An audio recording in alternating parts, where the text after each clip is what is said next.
భూకంపం రెండు తెలుగు రాష్ట్రాలను కుదిపేసింది. ప్రజలను భయాందోళనలకు గురిచేసింది. జనం భయకంపితులయ్యారు. ఇళ్ల నుంచి బయటికి పరుగులు పెట్టేలా చేసింది. చాలాసేపటి వరకు రోడ్ల మీదే గడిపారు. ఇళ్లలోకి వెళ్లడానికి కూడా భయపడ్డారు.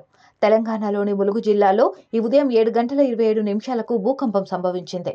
దీని తీవ్రత రిక్టర్ స్కేలుపై 5.3గా రికార్డైంది. ఉపరితలం నుంచి 40 కిలోమీటర్ల దిగువన ఫలకాల్లో చోటు చేసుకున్న పెను కదలికల వల్ల భూకంపం సంభవించినట్లు నేషనల్ సెస్మాలజీ సెంటర్ తెలిపింది. అదే సమయంలో ఏపీ, తెలంగాణలో ఈ భూప్రకంపనలు సంభవించాయి. కొన్ని చోట్ల 2 సెకండ్ల పాటు భూమి ప్రకంపించింది.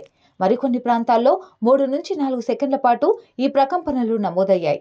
దాదాపుగా ఒకే సమయంలో వేర్వేరు నగరాలు, పట్టణాల్లో భూమి ప్రకంపించడం ప్రాధాన్యతను సంతరించుకుంది. ఏపీలో కృష్ణా జిల్లాలో భూమి కంపించింది. విజయవాడ, జగ్గయ్యపేట, తిరువూరు, గంపలగూడెంలలో ప్రకంపనలు నమోదయ్యాయి. ఇక్కడ దీని తీవ్రత 2 సెకండ్ల పాటు కొనసాగింది. తెలంగాణలో హైదరాబాద్, రంగారెడ్డి సహా వేర్వేరు జిల్లాల్లో ప్రకంపనలు నమోదయ్యాయి. వరంగల్, ఖమ్మం, భద్రాద్రి కొత్తగూడెం జిల్లాలో దీని తీవ్రత 3 నుంచి 4 సెకండ్ల పాటు కనిపించింది. హన్మకొండ, ఖమ్మం, మనుగూరు, గోదావరికని, భూపాలపల్లి, చెర్ల, చింతకాని, భద్రాచలంలలో భూమి ప్రకంపించింది. దీని తీవ్రత ఏజెన్సీ ప్రాంతాల్లో సైతం రికార్డైంది. ఊహించని విధంగా ఈ ప్రకంపనలు చోటు చేసుకోవడంతో ప్రజలు తీవ్ర భయాందోళనలకు గురయ్యారు.